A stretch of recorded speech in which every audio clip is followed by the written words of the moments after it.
Hi and welcome to my channel. I'm going to be setting up my bullet journal for 2021. I have been doing bullet journaling for about 2 years now, and I decided that I might as well videotape it. I had all the equipment anyways, and I decided I wanted to share some of my designs. So I know last year a lot of people set up their bullet journals with this Art Deco theme, but I don't know about you, I couldn't get enough of it. I absolutely love the theme and decided I wanted to implement it in the setup for my 2021 journal. And it's also sort of just a fun way to bring 2020 into 2021, as I sort of feel like we didn't really get a 2020. I decided to just go through Pinterest and find a couple really cute Art Deco designs, which is what I'm implementing here, as I had no idea what to do with this blank page at the start, so I just decided it would be cute to have a little header that just had 2021 written on it. This is the first time that I'm using these Jelly Roll gold pens, and I didn't realize how much they bled. So that's why later on in the video I'm going to be switching to more of a fine point gold pen. It's slightly different in color, but I found it smudged way less and created less problems when I was creating these spreads. Here I'm just setting up my keys so I have a spot to refer back to if I forget what some symbols mean.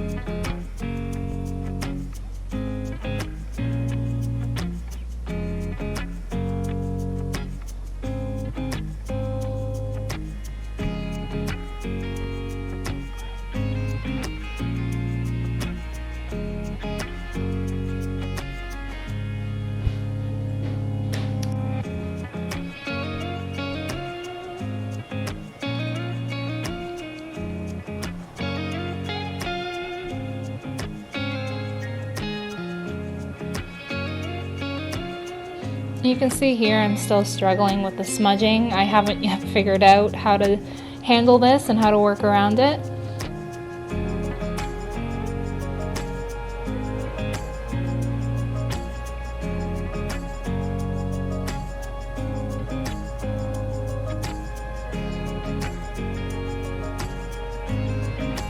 And now I'm just writing in what all my symbols are that I'll be using throughout my bullet journal for all my tasks. For the grid spacing, which I highly recommend using for anyone who's using a bullet journal, I am setting it up so I have it divided into sections of 4 and 3 as well as halves. I find this a really good way to reference, especially if I'm trying to plan out spreads in the future, because I often find that 4s, 3s, and 2s are the most common ways to split it up. It's handy to have a page to refer back to just so you don't have to always count and divide in your head. Because of how much this gold pen was smudging and how I didn't have different shades of gold, I decided to use some fine tip markers just to put in the lines, and instead of using that gold, I found colors that sort of reminded me of that gold color, and this is what it ended up looking like. And I found it fit actually really well with the rest of the coloring and didn't seem too out of place at all. And then I'm going in here with a thinner fine liner just to ensure there's no smudging, and I was really worried on this one because of how close together all the lines are. It turned out really well, and there actually was no smudging on this one, which I was really happy about. For my 2021 start page, I wanted to test out this marker before I used it, as I wasn't sure if it would bleed through the page. Luckily it didn't, and it turned out looking really nice. I decided to go with a thicker Art Deco font here, just as a good way to sort of solidify the start of the journal. And then I'm going in with that fine liner again, just to put in the rest of the letters, as well as clear up some of the edges that I couldn't quite get to with that thick marker.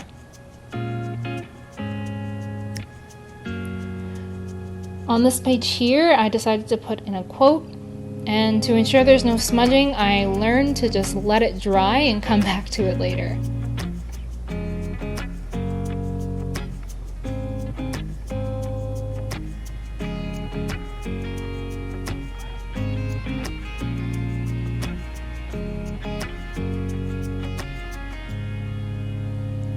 I've been really enjoying Avatar since it was put on Netflix, and I'm having a lot of nostalgia watching it through again. So I decided to include a quote from Iroh here. It reads, "In the darkest of times, hope is something you give yourself. That is the meaning of true strength."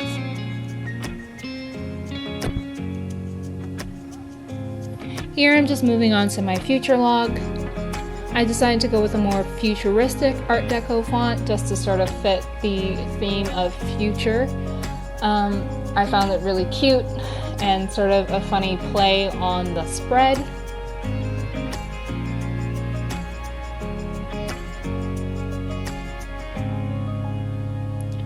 Now I'm just setting up all the calendar boxes. I decided to go with the fine liner again just to ensure there's no smudging on these calendar boxes, as it wouldn't be much use to me if I couldn't read the dates.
Here I'm going on to my birthday spread. I like having a page just to refer back to when I'm planning out my months so I can see which months have all the birthdays. I decided just to do 12 lines coming off of this, and in between each do a little bit of a decal just to make it a little bit more interesting than just a random shape in the middle with 12 lines coming off of it.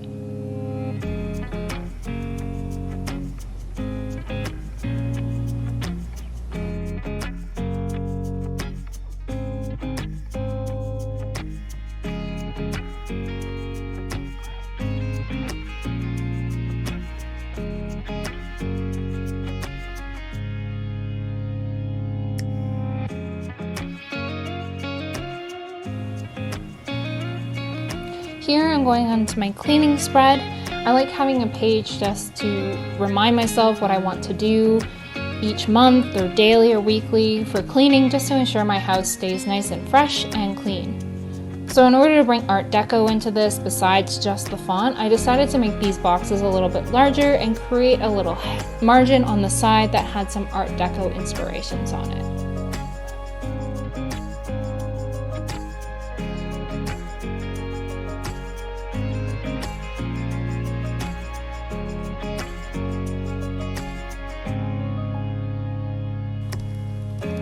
Here I had an empty space down in the bottom corner and I wasn't sure what to do with it, and I didn't really want to put in cleaning products, so I found this cute little sunburst that I felt really fit this theme well.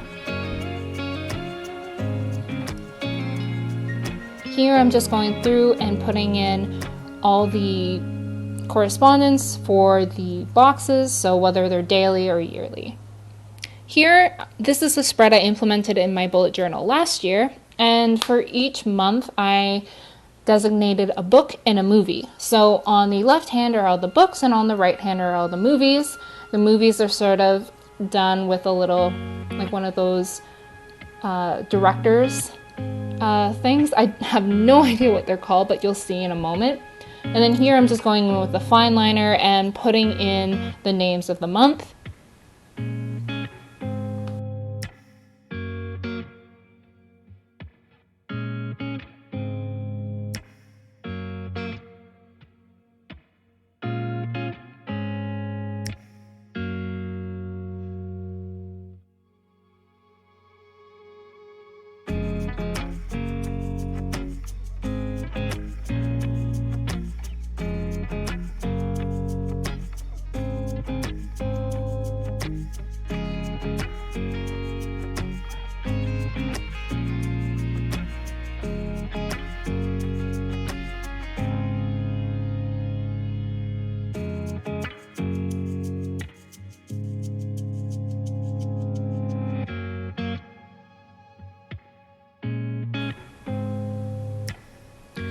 So I think these are actually called clapperboards, and that's what I was going for to sort of designate that they're movies versus the book themes.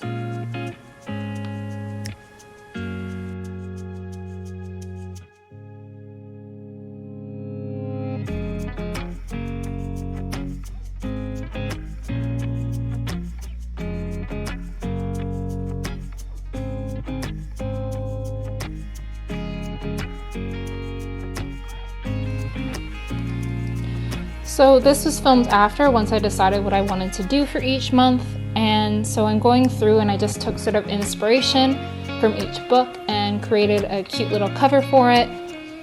Most of the time these aren't the actual covers for the book, they're just things that were inspired by them. So for example here, for my first book, it's The Rise of Kyoshi by F.C. Yi, and I just found an image of Kyoshi and drew that in. And for February, I wanted to read Dune, so I took a minimalist inspiration of the book, so I included like the sand dune and the two moons. And for March, I decided I wanted to read The Guernsey Literary and Potato Peel Pie Society by Annie Barrows and Marianne Schaefer.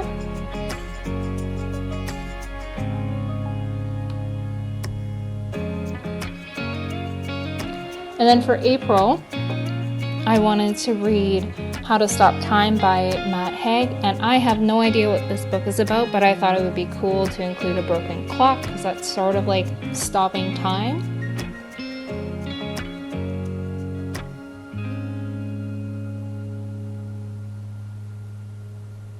And here for May, I wanted to read Aragon. This is a book I've had since I was a child and just never got around to reading it.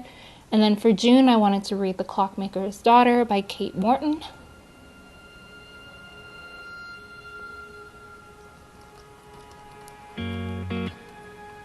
And then recently I saw Netflix was releasing a movie adaptation of Rebecca by Daphne du Maurier with Lily James, and I really wanted to read the book before I watched the movie as I'm a big fan of Gothic fiction. And then for August, I wanted to read Dawn of the Jedi by Tim Lebon, which is actually the last canon book released before Disney bought the franchise. And then for September, I wanted to read Crazy Rich Asians as I watched the movie this past summer when it was released on Netflix. For October, I wanted to read Twilight as I have never read it, and I thought October was a fitting month for a story about vampires.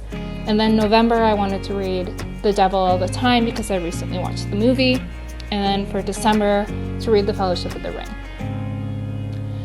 For the movies, I wanted in January to watch My Neighbor Totoro. And then for February, She's Just Not That Into You, and March, The Duchess.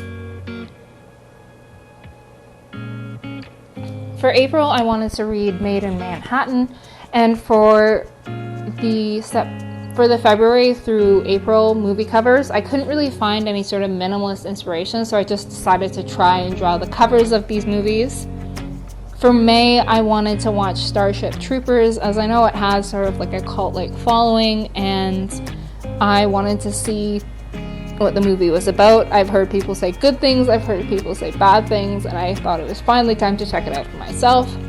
For June, I wanted to watch Stand By Me, as in my partner's family, it's a very favorite movie of theirs, and I haven't seen it. For June, I wanted to watch, or July rather, He's Just Not That Into You, and then School of Rock, The Knight's Tale, and then for October, I wanted to watch Eurovision, as my family has been raving about it for months and I still haven't seen it.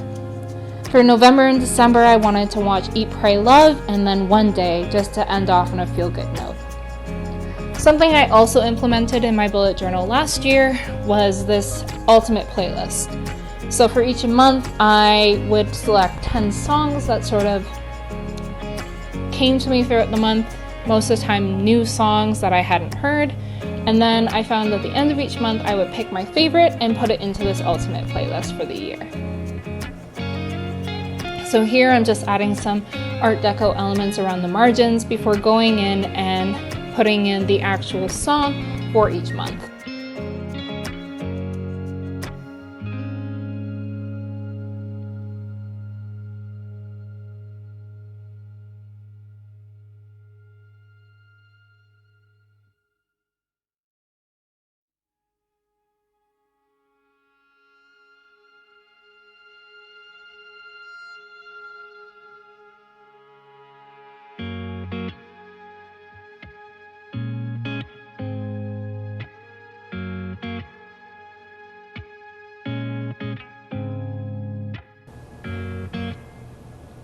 I'm just going through and writing on the month's names, again using this fine liner so I make sure there's no smudging.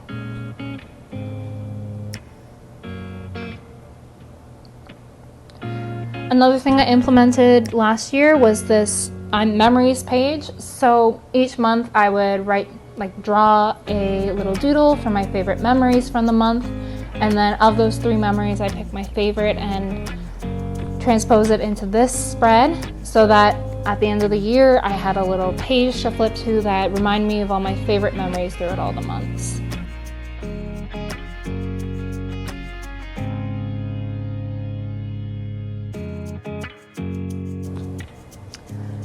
This here is my package tracker. Although I don't get many packages, I do make a lot of orders, and this is a great way for me to keep track of them and just so I don't end up forgetting things and don't have things showing up unexpectedly. It's a good way for me to keep on track of things. This is a spread I implemented this year, and it's a period tracker. So what I did is spread out each of the months and then had the correct number of dots coming down for it for how many days in the month there were.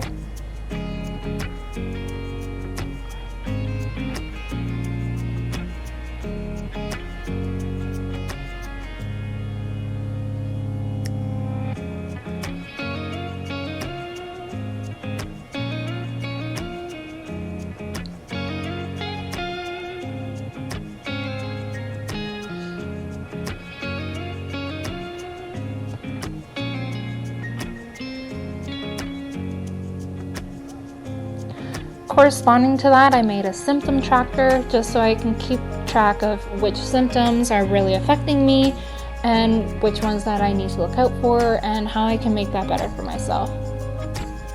So here's the final flip through. I went through and erased some of the pencil lines, and I'll point out areas where you can see some of the gold tint has come off, as I wasn't expecting the eraser to actually remove some of the gold tint. And I'm just pointing out where some of the smudging is. As you can see, the grid spacing has lost some of its shine from that erasing.